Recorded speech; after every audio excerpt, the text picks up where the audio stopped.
Hi folks, I'm Alan Watt. This is Cutting Through the Matrix on the 19th of August 2018. I should remind most listeners out there to remember that I have books and discs for sale, and that helps me take along and it helps me to pay for the websites and so on. And the reason I have so many websites is because in the beginning I had them not just pulled but frozen basically a few times. And the claim at that time, years ago, was that they only had a set amount of hard disk space, even though, of course, that wasn't in any agreement at the time. They applied it later on. And that's the beauty of a controlling system, of a monopoly type system, is that those who own it can naturally change the rules anytime they want. And if you look at any fine detail, that's exactly what they do. They change it without your permission because you have no rights in this system. I don't know if people really sit and think about it, that with the availability of so much technological data serving systems and data transmission systems, there's a tendency to think that somehow you're on a roll and you can do what you want. Of course, nothing is further from the truth. You're living in a very carefully controlled system. And I wrote about that in the 1990s, and gave talks in it too, that the internet really would be a massive data collection system, eventually going into a necessary system when even your banking will be taken away from you eventually in a cashless society. And then you'll be punished, of course, if you don't conform, because the whole system you're in today is conformity, if you haven't figured it out. As I say, I've written about it before, I've talked about it so many times, using data from the proper sources. In fact, it's not guesswork here. And the ability to connect the dots, you might say, as well. Data, and too much data, is part of the technique which they wrote about. I'm talking about the big controlling agencies of the world. They said they would give lots of data out and overwhelm the public until they couldn't remember anything. And you wouldn't remember anything. That way they could constantly change reality for you. That way they could give you global freezing, for instance, in the 1960s, and they churned out the books about the coming ice age by the same people who eventually churned out books about the coming fried egg planet type stage, which we're in now, of course. Same people, same panels, before they changed the names of the panels, to do with population control and management, and how would you get the people to give up their rights and freedoms and allow themselves to be managed by professionals. Well, it's all been done quite some time ago, in fact. You've been under professional management. Even your thoughts and your opinions are under professional management, and your governments are really on the lower end of the totem pole in this day and age, believe it or not. That's a fact. I might go into it sometime, but I like to mention, as I say, that remember, you can help me take along here by the books and discs that I have, and you'll help me just make it through. You can also donate as well at cuttingthroughthematrix.com, and look at the site there for the other sites I've got in case any of them start going down. And that way you'll have a list to choose from, and hopefully some will stay up. You can also go into alanwattsentientsentinel.eu, and you'll find out that you can donate there as well, or buy the books and discs. That's the only way to have it done in this day and age. It's astonishing, really, for me, after years and years of giving out information, and years of watching people, big names too, grab my stuff all the time, and repeat it all, since I do all the work for it, and never mention me at all. That's the way it happens to be, unfortunately, in this day and age, because people really are in it for themselves, most of them. And they want to get a name for themselves. I just want to scrape by, and that's all I've been doing. And I could go a lot further with all of this if I wanted to and make an awful lot of money, but I don't push that way because I'd have to compromise along the way. And if I compromise along the way, then I'm not my own person anymore, obviously, because there's other forces that control you through the financing and so on. That's how it's done. I'm sure you can all understand that, but it's really the way it is done. In a sense, I think people who are looking for truth have to find it for themselves, and they must want it, number one, for themselves. If their ego gets involved, they'll get lost very quickly, and they'll be used very quickly as well. I've watched it over and over and over again with many other people throughout many years, and that unfortunately is what happens. So when I ask for donations or a little bit of help here and there by buying the books and discs, then it's not, I'm selling you nothing else. I'm not selling you things that will make you live forever or promises or anything else. What I do is show you a technique which I found very important for breaking through the nonsense of the day-to-day stress and living that we're subjected to. And because you got to remember that the system is a perfectly created system that we're living in. Even with its bewilderment for some people, and actually for many people, I suppose, who still think they've got governments, and they can't fathom why their governments seem to all be in the process of demolishing the countries themselves and the cultures, and also subjecting everyone to intense conflict within their systems and increasing violence. And they can't figure this out. It seems to be bewildering to them, but it's only bewildering if you still think they actually have a country, and if you think that the people you think you elect actually run the country, because there's much bigger forces above the elected governments. Remember, those who get into politics, right-wing, left-wing, makes no difference, or even communists for that matter today, they all belong to the same organization initially. They're picked and asked to join the organization. You can't just go ahead and join it. You're picked out and tested and selected and continue to be tested to see if you're up to what they want. And you've got to play the game, as they say. You play the game by parroting to the public what you're told to parrot. It's quite easy to parrot politics to the public. You promise them lots of things. There's no law anywhere that says you have to deliver them. People who have looked into this, even for recalls or politicians or whatever, because they lie, it's gone to court actually in some countries. And even local government has done it too in Canada, where someone wanted to recall the people who'd run for their provincial election, and they found out that once they're in, they can do whatever they want, because there's no law that says they have to tell you the truth.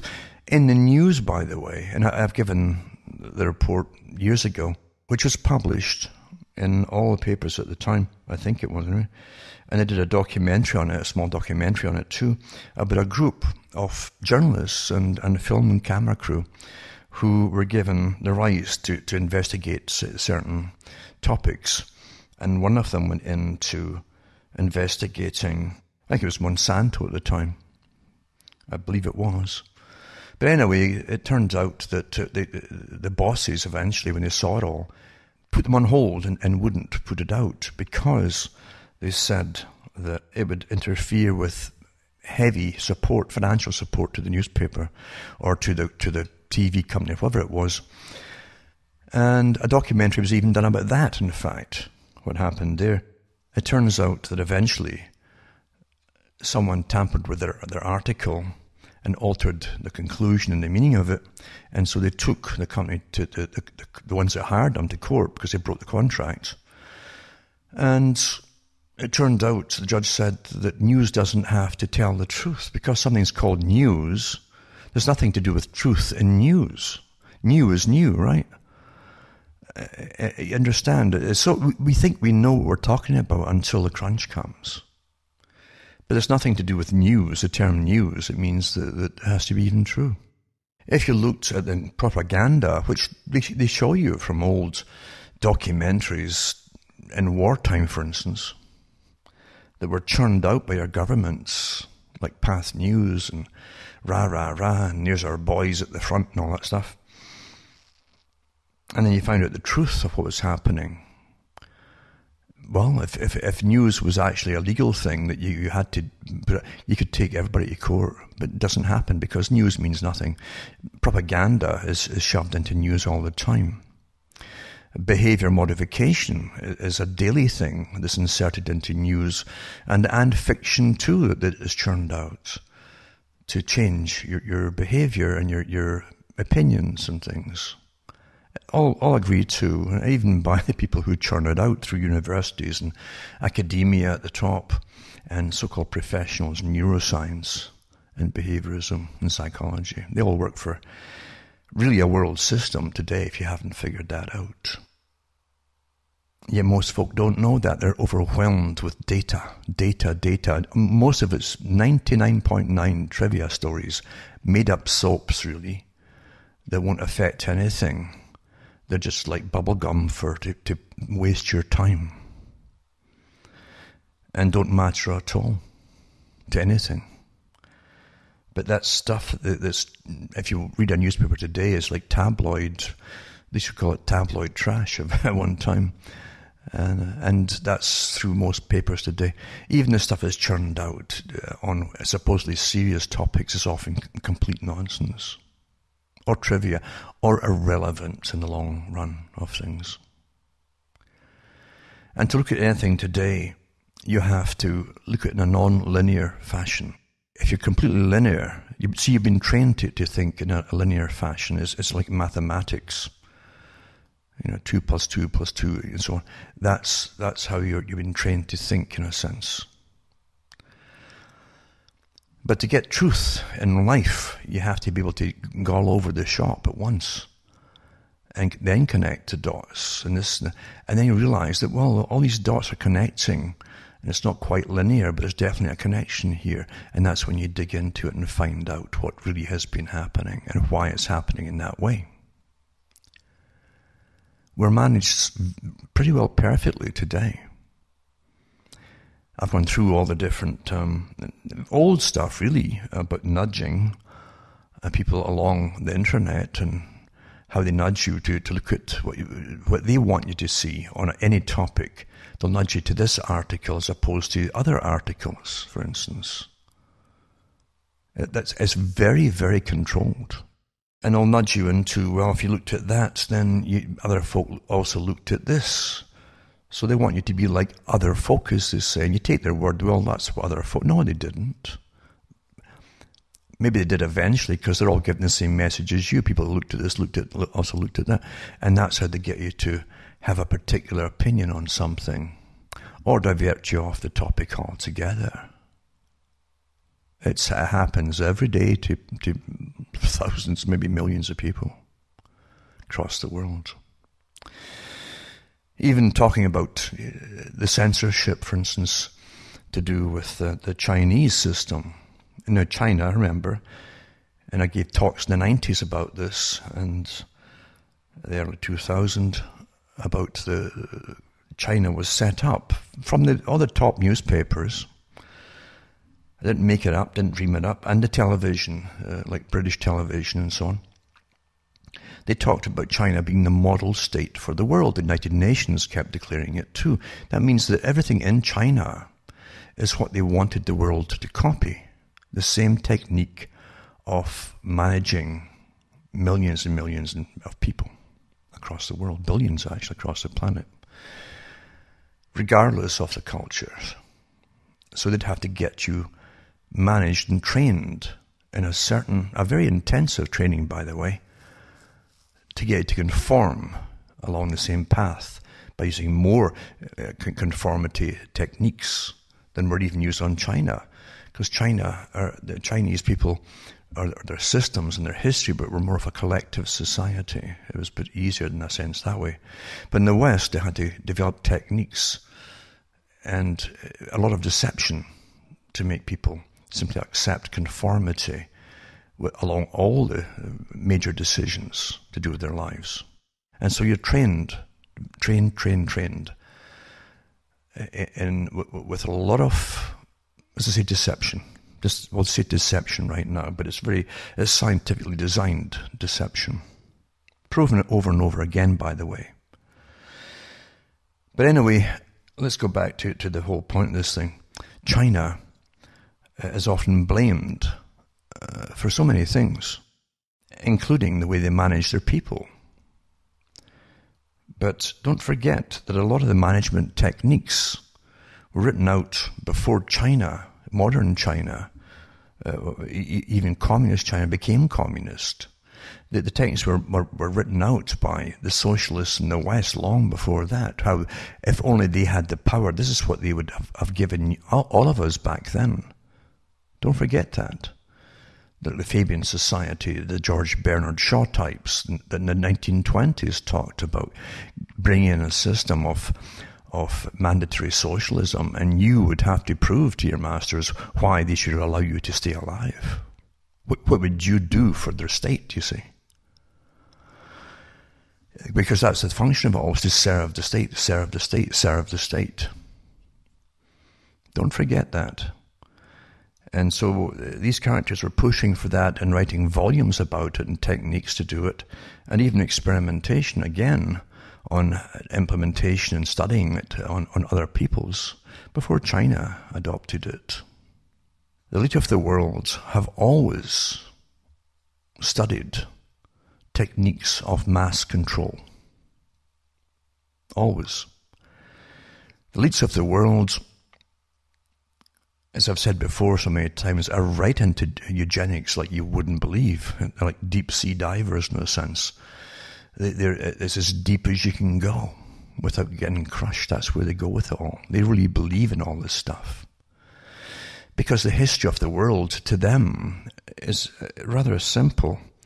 It's about generations of the right kind of families choosing suitable mates from other right types of families, the successful type, the winners as they call it, and holding on to their money and possessions through generations and accumulating incredible wealth. But don't think they simply did it what you would call honestly.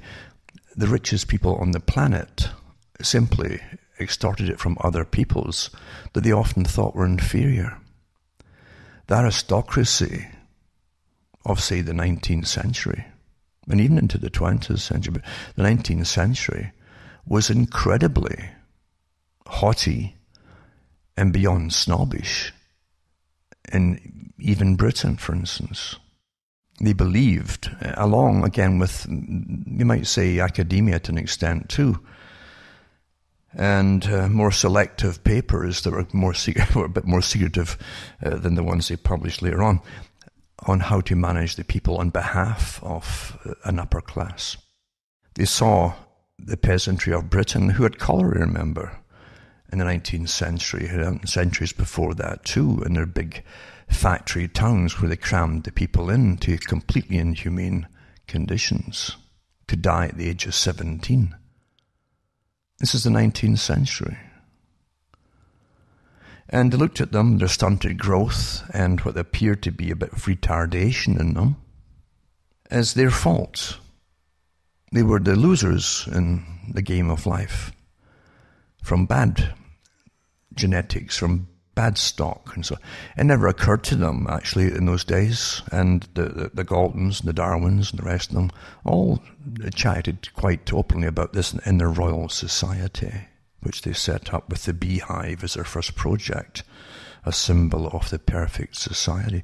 But they saw the people as defective, in a sense, defective genes. It didn't occur to them that the conditions they lived in with malnourishment and terrible hygiene was the cause of their stunted growth, their physical ailments, their short stature, because they didn't grow very tall, their short lives, and the fact they couldn't beat off common illnesses or diseases because their immune system was shot because of malnutrition and malnourishment, etc. Didn't occur to them. It's much easier to blame the creatures, or let's be honest here, the animals. That's how they saw the people, and many of them discussed it and said it this way too, by the way. Often it's an unfortunate superior racial thing when they call their folk animals, and that also happened in Britain to a lot of the people who worked in the factories. So therefore, you can get symbiosis between different peoples against the ordinary people who are suffering and doing all the terrible work to make their betters richer. And the people also were pulled out of the rut occasionally, dressed up in the first decent clothes they'd ever had, and sent off to wars to fight for the system, given a wee bit of respect while they were fighting if they lived long enough, and came back with a superior stature, you might say, than the peasantry they'd left behind. So there's definitely a system, again, which works for behalf of the elite. All young guys are very prone to get picked up by the military boys and used for all the wrong reasons. And I never figure out, if they survived, that they've been used, often to subjugate other peoples across the planet. But they're taught to feel proud of it, and for the first time in their lives, they feel there's a purpose to something. And the purpose is to do the fighting for those who own and control what you think is your country. Simple, isn't it, really? But we live in an abuse system. I've always said this. It's an abuse system. It's based on abuse. And today, I'd say that more than ever, it's an abusive system, even though its techniques are more psychological.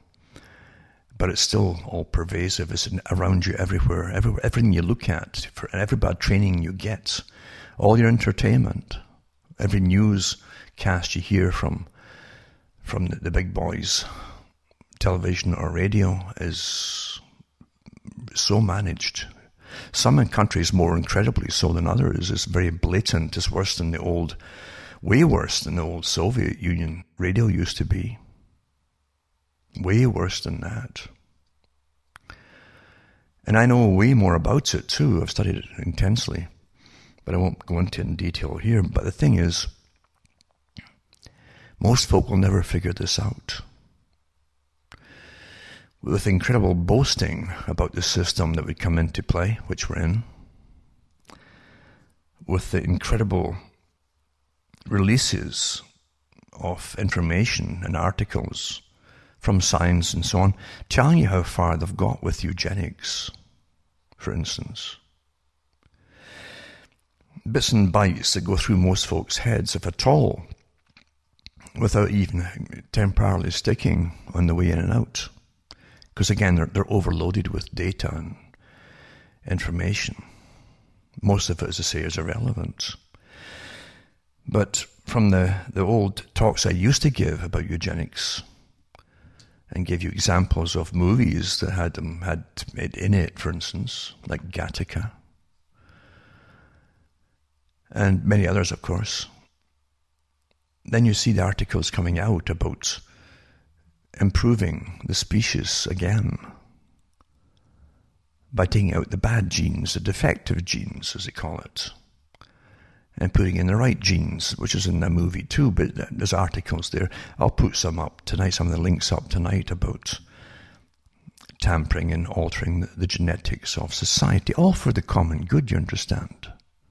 Which by that they mean making it easier to control a generation born that way, and conceived and altered that way, into a brave new world.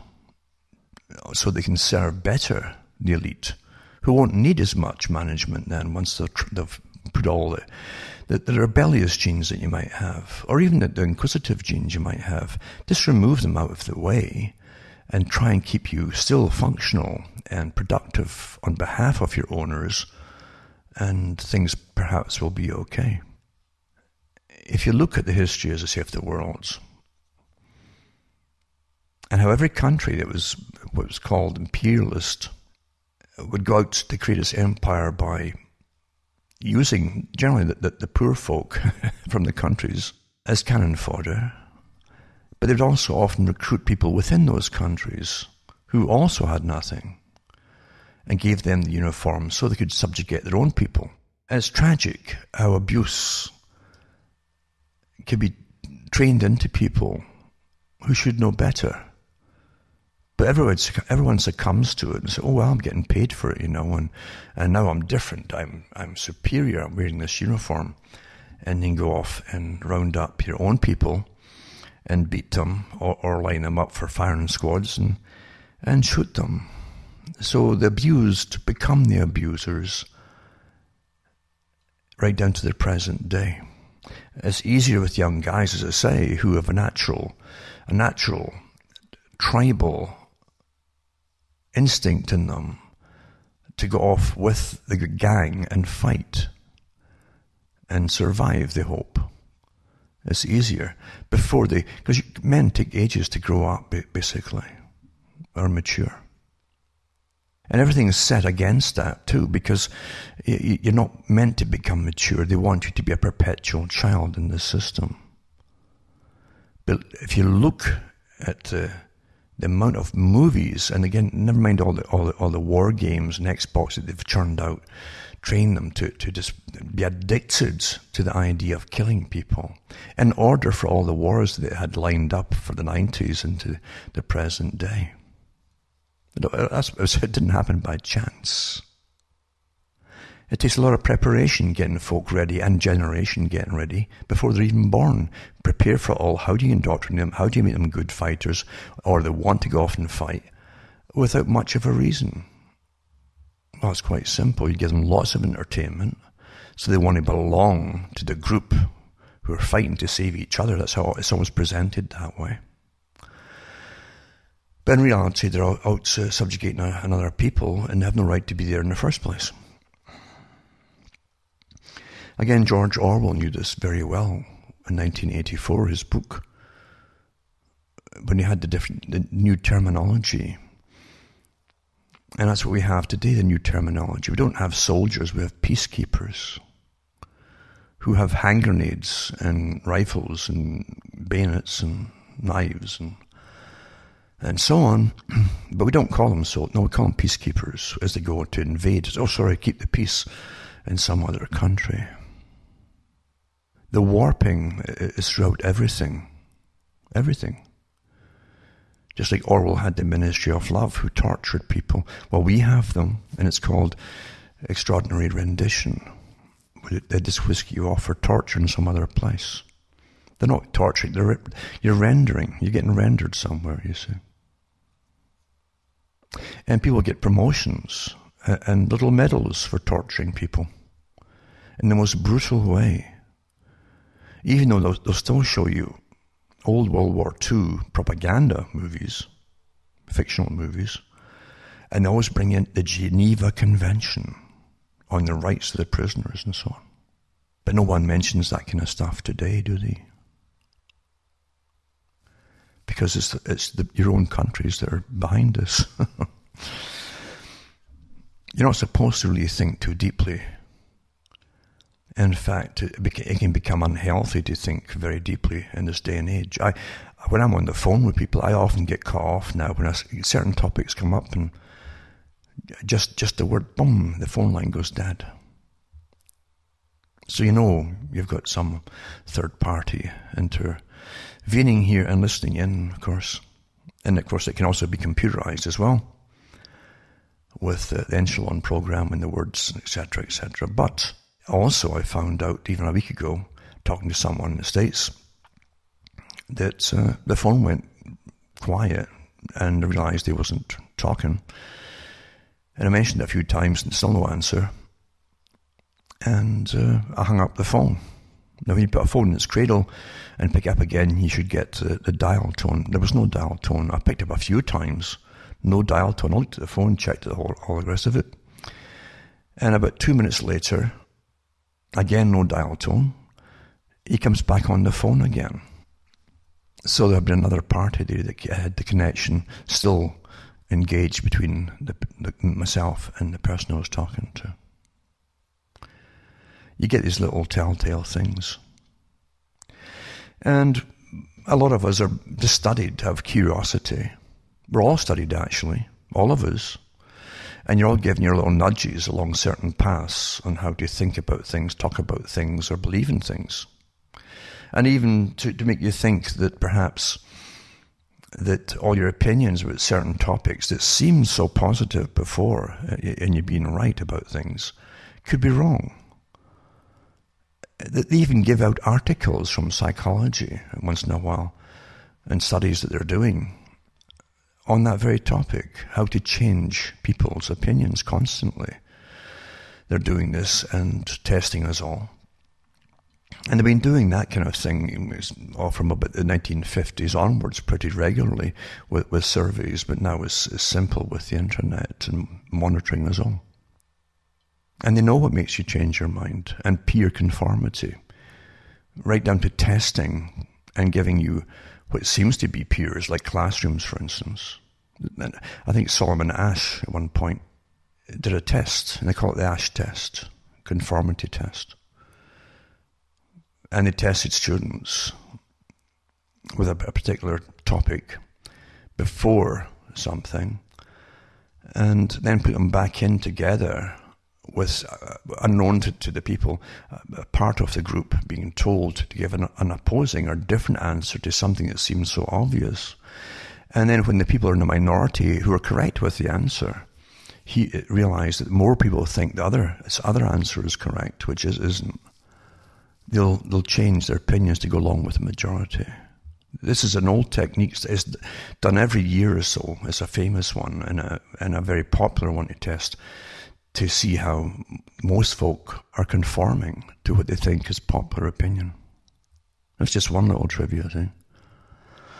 Out of hundreds and hundreds and hundreds of tests going on simultaneously every year. Every day of every year. Because it's important for your masters to create the right kind of society, right down to you going into this almost confused, fuguish state. Whereas I say, you can't figure out why apparently your own governments are trying to destroy you, your heritage, your nations, your whole history, and then blame you for all, for being bad in some way. You just can't figure it out, but it's all intentional. And as they put more and more fake studies out about what they claim is the answer to all, so it's all your fault, then more folk will actually start to believe that. They test it in school too with groupthink from a very early age. And the teacher's given toolkits to make sure they can bring the majority of the school children on a particular topic to the right conclusion. They say that to the proper conclusion. You're talking about opinions here, but they have all the same opinion, conformity. And they use the rest of them, the crowd, and the peer pressure to shame the person who still clings to what they think is true on the topic, which is opposed to the other opinions, until they try and get them to relent. But they use all terrible kinds of shaming techniques, and even shunning, by the way. And this is a microcosm of society, and how it's all in effect across the board today of you being shunned because of your opinions. And it's all science, and it's not happenstance, and it's not a right or left thing, by the way, because it's a conformity across the world, mandated into law at some higher level, not for your eyes. And they all work together to create the same opinions across the whole planet. And it's massive. It's a massive organization. And it uses the internet naturally. And internet, don't forget, with the big servers and everything, that's all part of the military-industrial complex from the beginning. And they have access to it all. And they have lots of universities working on different areas of the internet to help create or maintain or even improve conformity of opinion and behavior and ideas. What you're in is a scientifically designed, almost perfect nightmare. And it truly is an abusive war upon thinking people on your mind, because it will tolerate no dissenting opinions or alternate opinions on most topics. They're giving out what you're supposed to think, and they're becoming, and they even use that now. That's unacceptable. Whatever it is unacceptable, and as though that itself is going to explain it all. You see, that just saying the term, that's unacceptable, or that won't be tolerated because unacceptable. Nothing to do with whatever you're saying being correct. You're being given religion. This is a form which is well understood with religion on conformity and heresy. If you don't understand that, this is where it all came from. That they studied how people behave and go along and survive together. And they're simply religion gave you a better excuse as to why you did or didn't do certain things. And most of it was common sense, actually. But this system is simply using terminology that's unacceptable. As though you are an oddball. That's the impression it's supposed to give you for thinking what you think.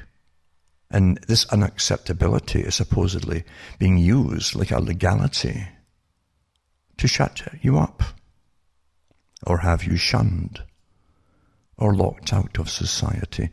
Very old idea, planned a long, long time before the internet came along for the general population. Bertrand Russell talks about it. Lord Bertrand Russell, the so-called philosopher, there was a big part of planning the changes of culture that would be implemented step by step, right up to the present day. Part of the planning team, Lord Bertrand Russell, who also believed in using socialism to implement it all, because socialism is a much more effective form of forcing conformity on behalf of those who rule. And Russell said the same thing, that eventually techniques will be found to make you, force you, coerce you into compliance, such as giving everyone, as an example, money from the state. On the communistic methods, where that's what supposedly the state paid everyone.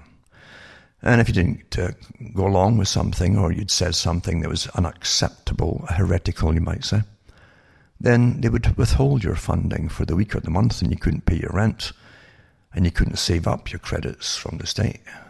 They simply would disappear and be replaced with the same number every couple of weeks or a month. And here you are being censored from what? Participating in society. Very interesting, isn't it? As they keep telling you, you're a free society, but here's the rules, and here you must conform to this and this and this. Well, that's not a free society. That's not free speech at all. No. Free speech is exactly that. It's free speech. And it's got nothing to do with what you believe, or if it's nice, or it's not nice, or it's bad. Nothing to do with that. You simply don't look at it or just ignore it if you don't like it. That's free speech. So you're in a controlled society, in a controlled system in this day and age. Now, I've talked about eugenics for the last few weeks in a sense, because it's awfully important. It all ties in together, including the whole global warming thing, remember. And for those who get caught up in the hype, we do go through phases of cooling and heating, normally down through the edges. And in between what they call ice ages, you have warming ages where the ice disappears. Then you go back in the ice ages again. Otherwise, you'd have a continuous ice age, or an ice age would never have occurred in the first place, and you would have been cooked from the beginning. Well done, you might say. But you don't. Now, the scientists know this, and the IPCC, the so-called International Panel on Climate Change, that no one votes for, of course, because there's nothing in the system that's democratic. Any more democratic than the Council on Foreign Relations drafting up the free trade agreements, along with the Royal Institute for International Affairs, all private, and moving all your factories onto third world countries, and using cheap labour across there instead of the cheap labour back home. Because they get more profit, astonishing profit, with the cheapest labour. Not a new idea. The same people gave you the same kind of thing in the 19th century. And they started importing cotton and having made, actually, in other countries that were even cheaper than Britain, for instance. There had lots of weavers in Britain, big trade. And the owners decided they would have it made in India and it would be even cheaper, so they get bigger profit off it. And they put all the people back home out of work. And of course it caused riots in the streets at one point. And the military were turned on the people, not for the first time. That's the reality of your history. And for those of those who actually control and who believe they own you. Quite something. Now, I mentioned this article here. It's actually a PDF that came out of Georgetown University, I think it was. And it's on population engineering.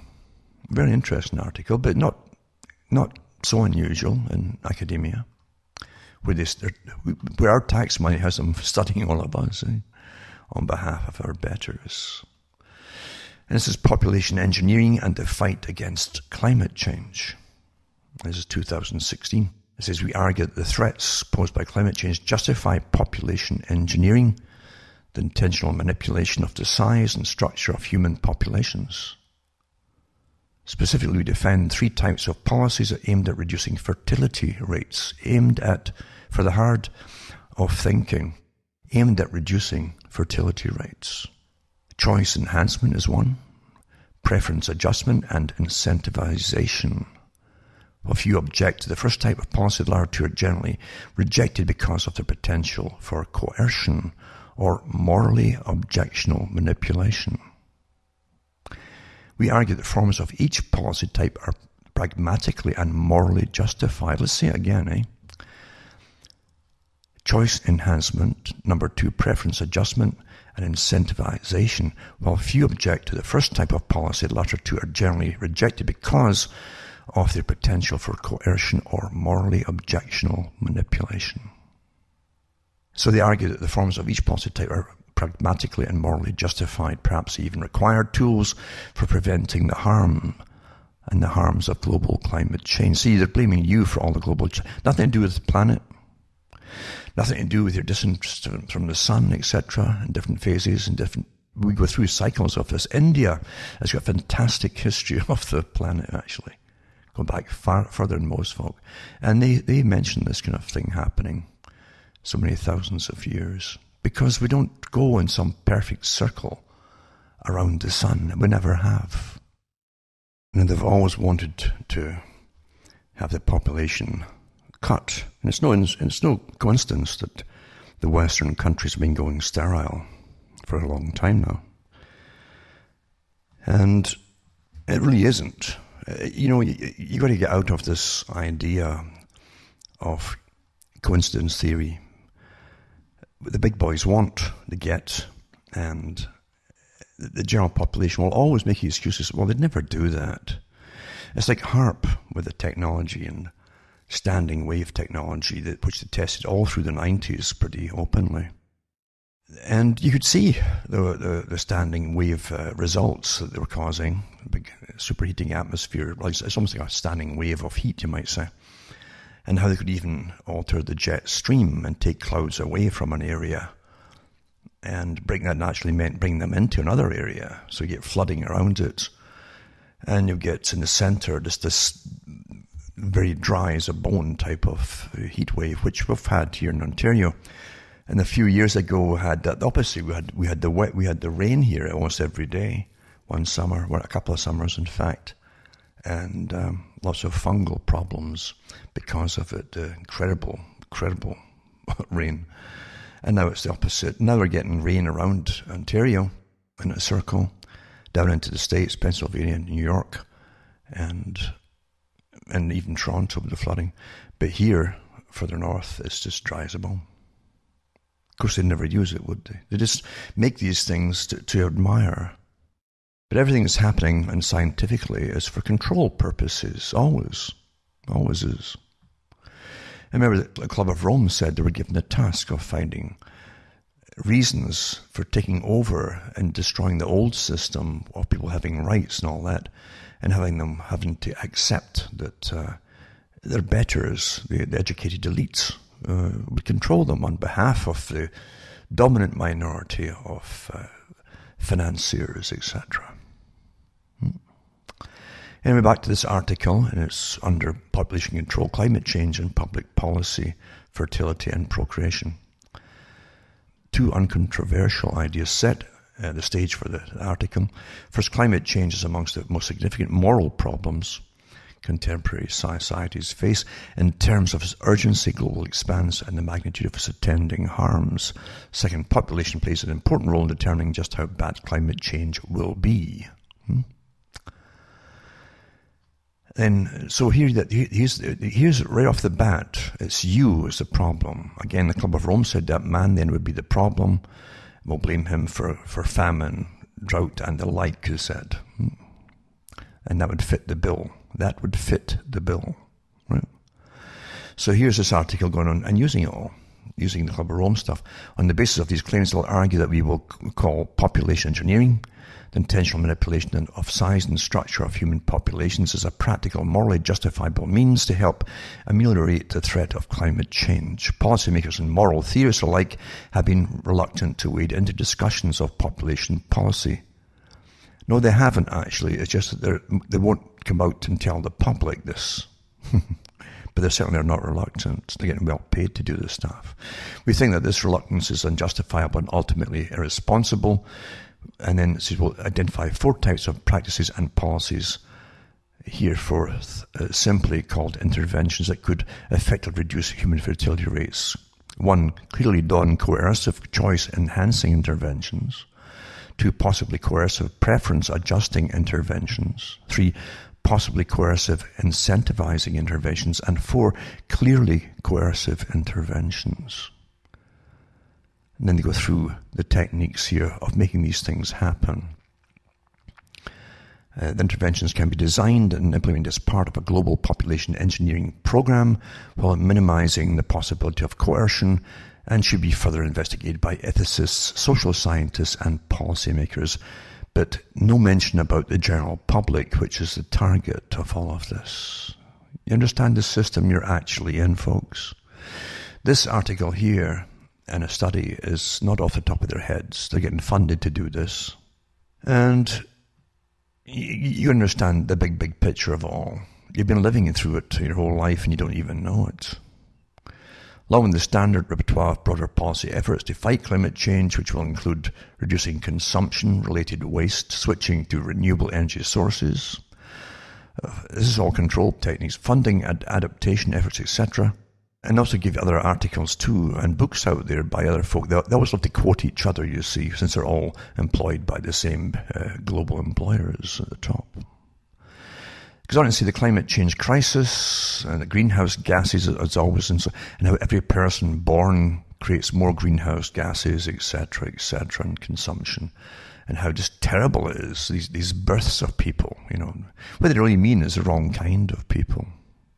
As I said before, you see, most of us are obsolete now. We're still making money for our owners, but they've got machinery, they've got all kinds of techniques to rake in incredible.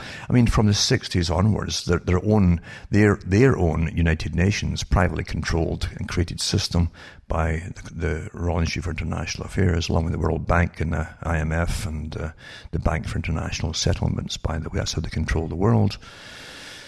They actually said at the United Nations that they would, with the population department, which was set up by Rockefeller, by the way, for the United Nations on population reduction, they'd have to find new techniques to sterilize the people and bring down the populations.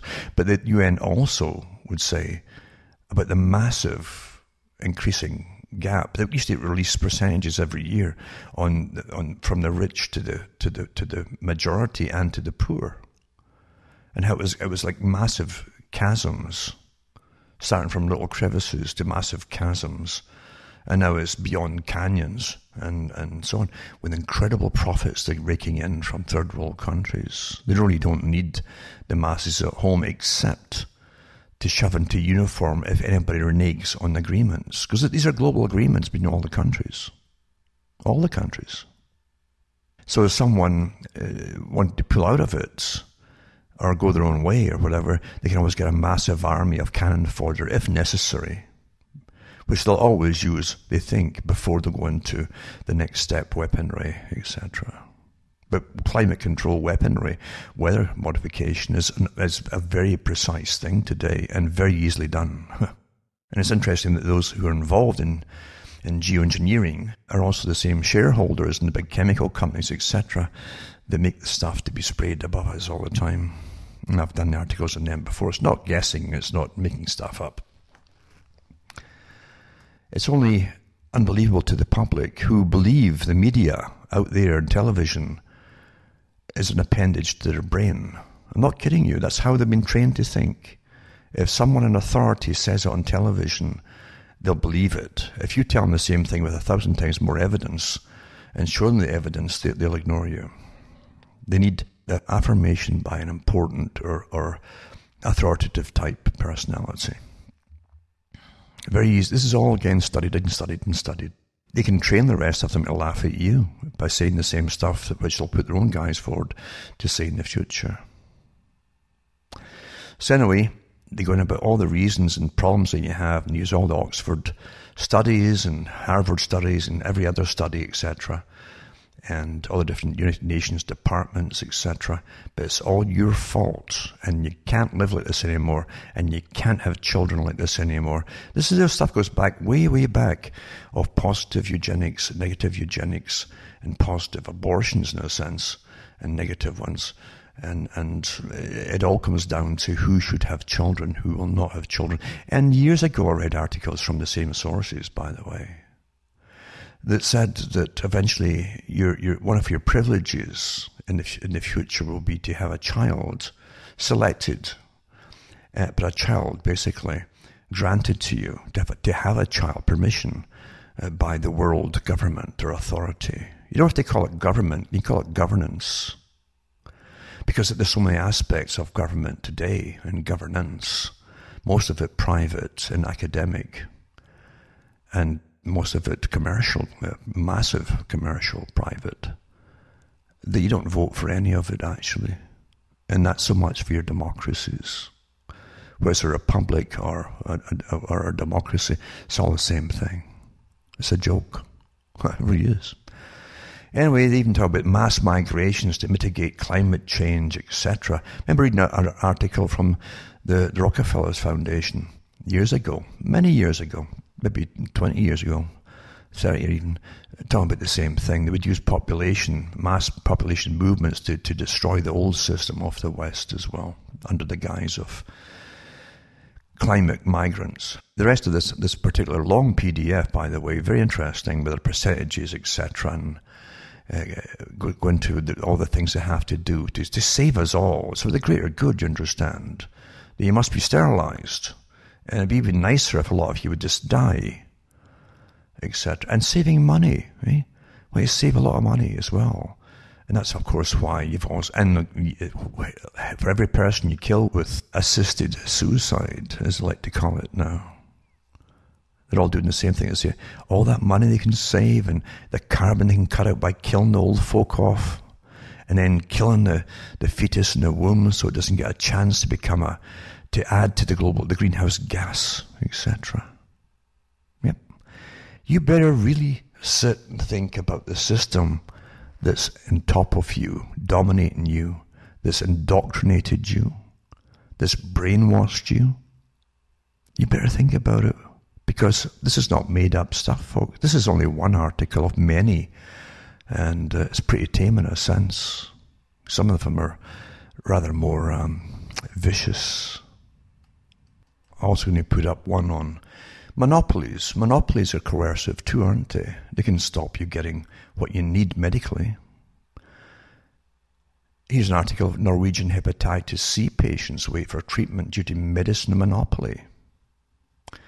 And how the money they rake in, as remember they're pushing drugs for years and years through pop and rock and all the rest of it. And once the folk get all their addictions and how cool it was to be, to inject yourself with what stars would inject themselves with and so on, eh?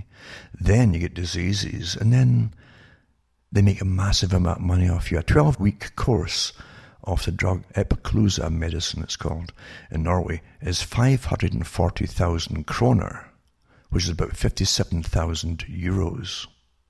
A 12-week course, right? But some of them managed to get it from India, the same medication, I think it was, for a fraction of that, something like 800 kroner or something. Yeah, 800 euros in Bangladesh, actually. 800 euros. But in their own country, it would cost 57,000 euros. You talk about monopoly and plundering the people. This is your carings. Get out your head about this. I don't mean the people who are bad, who work in hot. No. The ordinary staff are decent, good people. But the system you're living in is eugenics and greed orientated. And also this other article too, eugenics is generally associated with socialism, etc. A very good article on how Germany copied all the stuff from the West. And it goes back into Malthus, Thomas Malthus, of course, and how he was pushing the same stuff, a eugenicist himself. And they hated the ordinary poor people, thinking they're all, as I say, they're all basically retarded. And they were so disgusting because of the system that made the people small, weak, and their brains didn't even develop properly through malnourishment. And they blamed the people for it instead of the system that they forced the people into. Terrible human trait, that, isn't it? I'll put that up as well. I guess next week I'll do a lot more on... See, people have asked me about the books. I've got other books sitting waiting in the wings and I haven't put them out because as soon as I do, I guarantee you, bigger companies grab the stuff I do and shove it into their books. Again, I had someone in the American Authors Society who told me about there were folks who made their money off books. And all the information, and all the leads and so on, and all the work was done by me. They took it from all my talks, thousands and thousands of talks and lectures. And they just shoved it in their books and sold it under their names, and I got not a penny. So I really thought about it. I was like, well, all I can really do is put out the information, really. And an audible form through what I'm doing here, and maybe, I don't know, maybe for a kick the bucket, I'll publish more stuff and put it out there. But it's sad. I expect enemies to do it, meaning those who control the world system. They'll always jump in, naturally, to try and either discredit someone's information or bend it off into outer space until it's ridiculed.